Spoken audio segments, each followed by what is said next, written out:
তওবা কেমনে করবেন শিখায় দেই। প্রথমে ঘোষণা, আল্লাহ আকাশের নিচে জমিনের উপরে আমার চেয়ে বড় পাপী কেউ না। সগীরা কবিরা, জেনে না জেনে, ইচ্ছায় অনিচ্ছায়, শিরকে বেদাতি, শয়তানের ধোঁকায় পড়ে, নফসের ওয়াসওয়াসায় অনেক পাপ করেছি আল্লাহ। আল্লাহ আমি স্বীকার গেলাম আমি পাপী, আমার চেয়ে বড় পাপী কেউ না। তাদের জন্য ভিডিওটা কমেন্টে লিখবেন, আমরা বলে দিব কিভাবে এটা রাঁধে, কিভাবে কুকিং করে আমরা বলে দিব। এই যেটা কারকাটা আমার অনেক পছন্দ, তাই আসলাম।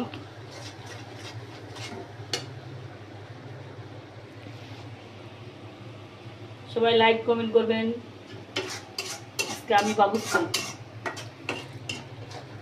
এক জায়গায় বেড়াইতে আসি, এক কাপুর বাসায়, তাই আমি কুকিং করতেছি।